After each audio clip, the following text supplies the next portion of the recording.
Oh, that's perfect. Oh my. What are you doing? Giving you a little color, you looked thirsty. Wow. Don't touch that contract. You don't belong here. The words sliced through the room just seconds before the wine splashed across her white blouse, soaking into the fabric like a stain she was expected to accept. Laughter echoed. Cameras flashed.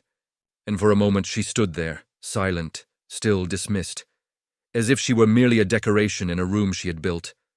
But what they didn't know was that the woman they mocked held the power to rewrite every future they were begging for.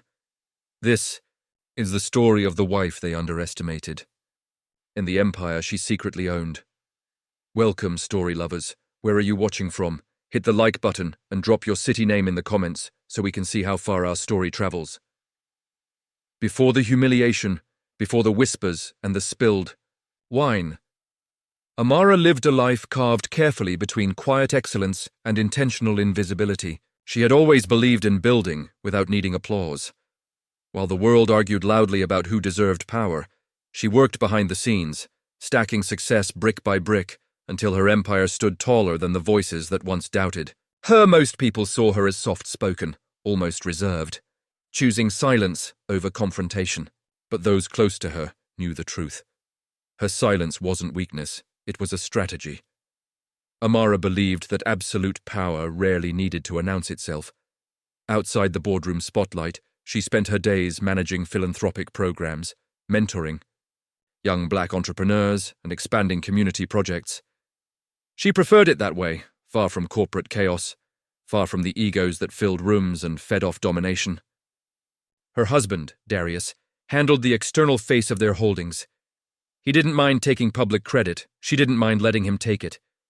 Together, they ran one of the largest privately owned conglomerates in the region. Quietly, efficiently, powerfully, but the public didn't know she was the majority owner. She had chosen anonymity, believing it would shield her from the scrutiny, stereotyping, and outright dismissal she had witnessed black women face in high executive spaces. She thought hiding was safer. Yet, even in her calm life, small reminders of racial tension crept in. The stares when she entered luxury spaces, the assumptions about her role when she accompanied Darius to events, the subtle hostility that followed her, especially from women who felt threatened by her presence near powerful men. One woman in particular had begun orbiting dangerously close to her husband's world, Alicia, a glamorous socialite known for her ambition and for targeting wealthy men.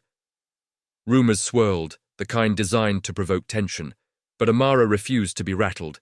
She didn't know it yet, but she was walking straight into a moment that would expose not just racism, but arrogance and, in a game Alicia didn't even realize she was losing.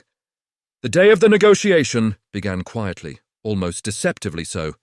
Amara arrived early, wanting to observe the process without drawing attention. The $800 million licensing deal was important, one of the most significant proposals the company had ever received. What she didn't expect was Alicia's presence. The mistress, dressed in designer confidence, strutted into the room like she owned it. Alicia didn't recognize Amara at first.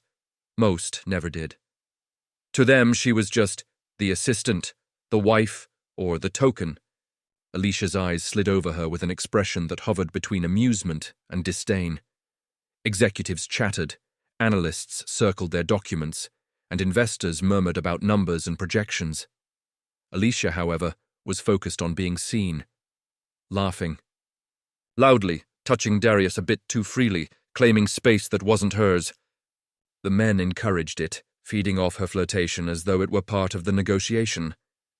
When the CEO entered the room straightened.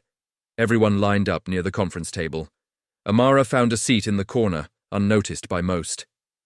But Alicia finally locked eyes with her, slowly, deliberately, and smirked. That was when the first blow landed. Alicia sashayed toward Amara with a glass of red wine in hand. The room dimmed as conversation softened, eyes subtly shifting toward the unfolding moment. With a feigned stumble, she tilted the glass. The crimson liquid cascaded down Amara's blouse. Gasps fluttered through the room like startled birds. Alicia laughed, loud, sharp, unkind. "Oh no," she said, pretending concern she didn't feel. "These charity girls never watch where they're standing." The implication hit harder than the wine. Amara stood still, letting the humiliation wash over her without blinking. Her calmness unsettled the room more than an outburst ever could. Silence formed around her like a shield. She took a breath, not in defeat, but in discipline. Alicia, emboldened by the crowd's hesitance, leaned closer. "You really shouldn't be in rooms like this. It's out of your league." The message was clear. The hierarchy she believed in was clear, and she assumed Amara lived at the bottom of it. Meeting notes resumed, but the tension clung to the air. Investors whispered, junior analysts avoided eye contact. Alicia returned to her seat beside Darius, brushing his arm possessively, as though marking territory. Amara remained composed, quietly pulling a fresh blazer from her bag. She didn't defend herself. She didn't justify her presence. She simply waited, because she knew what Alicia didn't. This wasn't her fight. The truth would reveal itself without a single word from her. As minutes passed, executives presented numbers, projections, and risks. Alicia tried to dominate conversations, correcting analysts, interrupting senior staff, and speaking as though she already owned the partnership. But everything began shifting when the CEO paused mid-presentation, glanced at Amara, and smiled knowingly. He cleared his throat, signaling a transition. "Before we finalize any part of this discussion," he said, "there's someone important who needs to officially approve the proposal." Alicia looked around, confused. "Who? The board? Darius?" The CEO shook his head gently. "The majority owner." A hush spread across the room like fog, and then the CEO turned directly to Amara.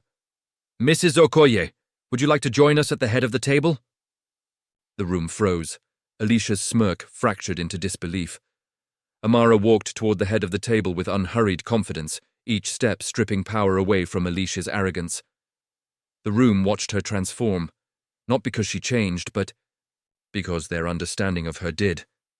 Alicia's face drained of color, her mouth parted slightly as realization dawned. This wasn't some assistant. This wasn't a bystander. This was the woman whose signature could make or end the $800 million deal, and the mistress who had mocked her was suddenly the one out of place. As Amara reached the CEO's side, folders shifted, chairs adjusted, and posture straightened. Respect, instant and heavy, filled the space where mockery once stood. Alicia stumbled forward. "There must be some mistake," she whispered, desperation thinning her voice. But the CEO continued. "For clarity, Mrs. Amara Okoye owns 73% of the company you're proposing a deal with. Nothing moves forward without her consent." Murmurs rippled through the room. Investors exchanged shocked glances. Alicia's confidence shattered, like glass hitting concrete. Amara finally turned toward her, the first acknowledgement she had given since the wine spill. Her calm gaze delivered a verdict without a single word spoken. Alicia's earlier laughter echoed back at her, distorted now by humiliation. The climax struck fully when Amara placed her hand on the contract and said softly, but with unmistakable authority, "I decline the proposal." Gasps erupted.